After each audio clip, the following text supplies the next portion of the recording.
purchased him for my son's birthday, which was, yes, a bad purchase. You're not supposed to purchase a bird for someone's present. However, when this purchase was done, it wasn't really, let me explain. I knew I would be the caregiver, obviously, but this Piper was just going to be a bird that my son would be more involved with. So he would get to stay in his room, and my son would get to try and do more of the training with him, and so forth. So that was all it really was. I actually went there saying that we would get a conure, a pineapple conure. However, don't want it? Okay, but when we got there, my son picked out this Quaker Parrot. Now, I was like, no, we came here for a conure. But anyhow, we ended up walking away with Piper. And when we first got Piper, Piper was loud, yelling and screaming and making all these noises all the time. He wouldn't even be quiet for 2 seconds. I was like, what do we do? What do we do? He looks this way because he just took a bath, by the way. I was like, what do we do? What do we do? I seriously thought I was going to call back the breeder and say, you got to take this bird back. It's crazy. He's crazy. However, we stuck it out. And we don't regret it. Piper sings, there you go, making my heart beat again. Heart beat again. Heart beat again. There you go, making me feel like a kid. Won't you do it one time. There you go, pulling me right back in. Right back in. Right back in. And I know we're never letting this go.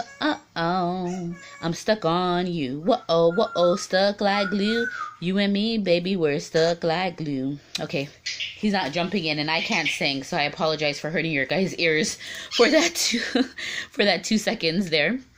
But I was trying to encourage him to come out and say, but he says lots of different things. So he likes to sing. Okay, that's his thing. Piper also likes to say peekaboo.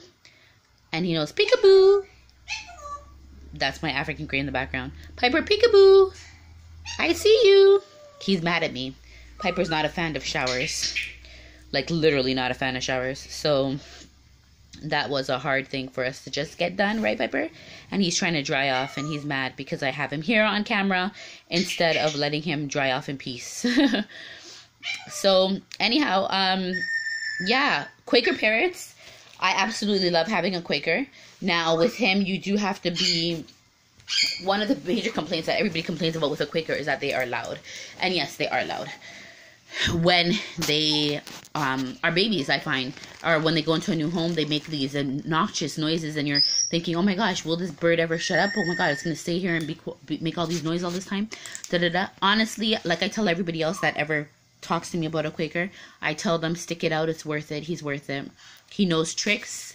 Piper, turn around. He does turn around. He can step up. He is learning how to say hi. He's not as far advanced as all the other birds, only because Piper is a social butterfly.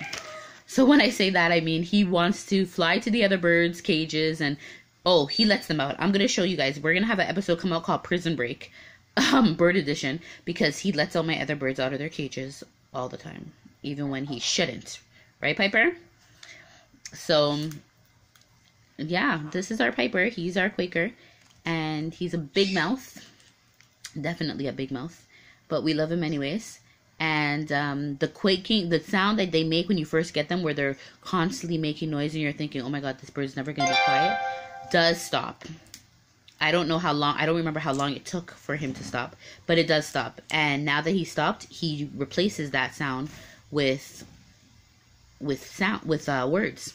And that's another form of positive reinforcement. I think we encouraged when he would make a sound, but it wasn't a squeaking or a screaming sound. It was a word like peekaboo, or good morning, Piper, or good night, bedtime, I see you, whatever he says. Whenever he would say words instead of squawks, we would reward him for it. And so therefore that encouraged the behavior to happen more often.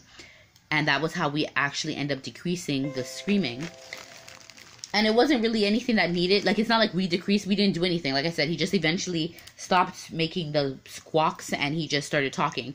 And we just encouraged the talking more. And that's basically what it is. Sometimes when parents do stuff that you don't like, for example, screaming, if you can teach them a replacement behavior, like, what do we call it, differential reinforcement, if you could teach them that replacement behavior, that still gives them as much gratification as the original behavior, bad behavior that they were doing, then you can get that behavior switched, and there you go. So yeah, Piper, step up. Oh, and he's gone when I said step up. He's mad at me. And that was just proof that my bird is very upset that he had to take a shower. Well, guys, remember that parenting parrots is not about being a pet owner. It's about being a parent to a toddler in parrot form. Thank you so much for watching. Please like, comment, and subscribe.